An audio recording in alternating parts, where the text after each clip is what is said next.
Have you ever felt like you're living in two different worlds at the same time? Not just geographically, but in your mind, in your heart?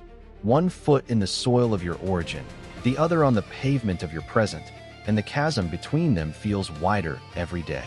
That tension, that space in between, is where we often find the most profound truths about who we are and the systems that shape us. Welcome, I'm Ibnul Jaif Farabi, and this is the Unraveling Thread. I was on a video call with my cousin in Dhaka last week. He was telling me about the incredible traffic, the new metro line that's a game changer, and then, almost casually, he mentioned the rolling power outages, the load shedding, that still dictate the rhythm of his workday. And as he said it, I was sitting in my Brooklyn apartment, where the idea of the power going out is an anomaly, a minor crisis. In that moment, the two realities collided. It wasn't just about electricity. It was about the fundamental infrastructure of opportunity. It made me think about a concept we often discuss in economics and policy circles, but rarely feel in our bones: the tyranny of the baseline. What is the baseline? It's the assumed normal, the starting condition from which all progress is measured. In my life here, the baseline is constant electricity, ubiquitous internet, running water you can drink. Progress from that baseline is about faster speeds, smarter grids, cleaner water. In many parts of the world, including the one I come from, the baseline is different. Progress there is about achieving what my baseline already is. This creates a paradox. By the time one society reaches a stable, basic foundation, the other has already redefined progress to something entirely new, making the gap not just a matter of distance, but of dimension. We are not running the same race on the same track. This isn't just about technology or infrastructure.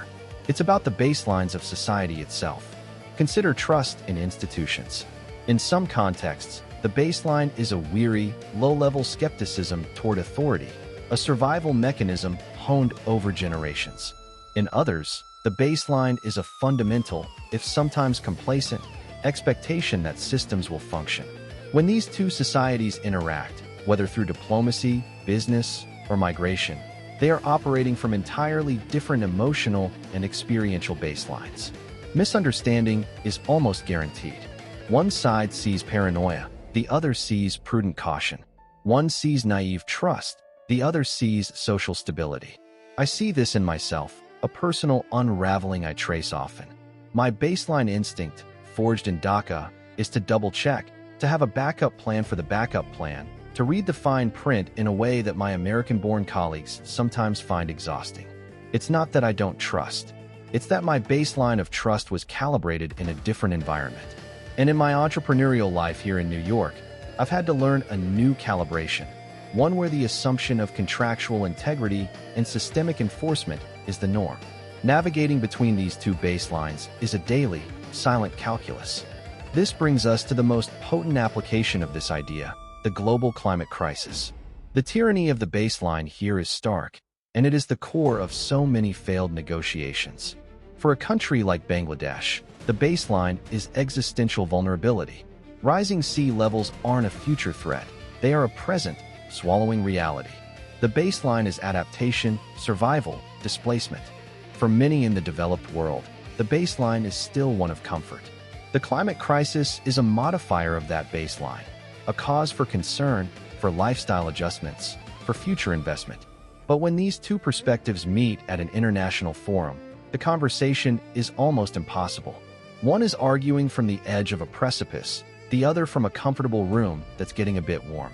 They are using the same words: sustainability, risk, action, but the emotional and practical baselines from which those words spring are worlds apart. The injustice is baked into the very starting point of the discussion. So, what do we do with this understanding? First, we must practice baseline awareness. In any cross-cultural, cross-national, or even cross-class interaction, our first question shouldn't be, "What do you think?" but "What is your normal?" What is the unspoken foundation of your experience? This shifts the dialogue from judgment to comprehension. Second, we must challenge the universality of our own baseline. I constantly have to remind myself that my New York normal is not the human normal. It is a specific, privileged configuration of history, geography, and economics. The moment I universalize it, I become blind to the realities of billions, including the reality of my own past.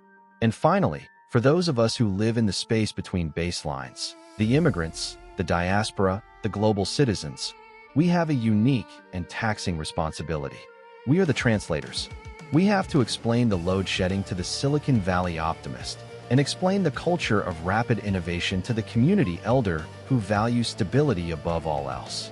It is exhausting, but it is perhaps our most critical role, to be the human bridge between different assumptions of what the world is.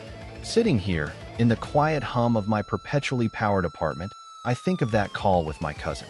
Our connection, crystal clear through fiber optic cables, was a bridge between two baselines. His laughter about the power coming back on was not just a joke. It was a testament to a resilience my current baseline no longer requires of me.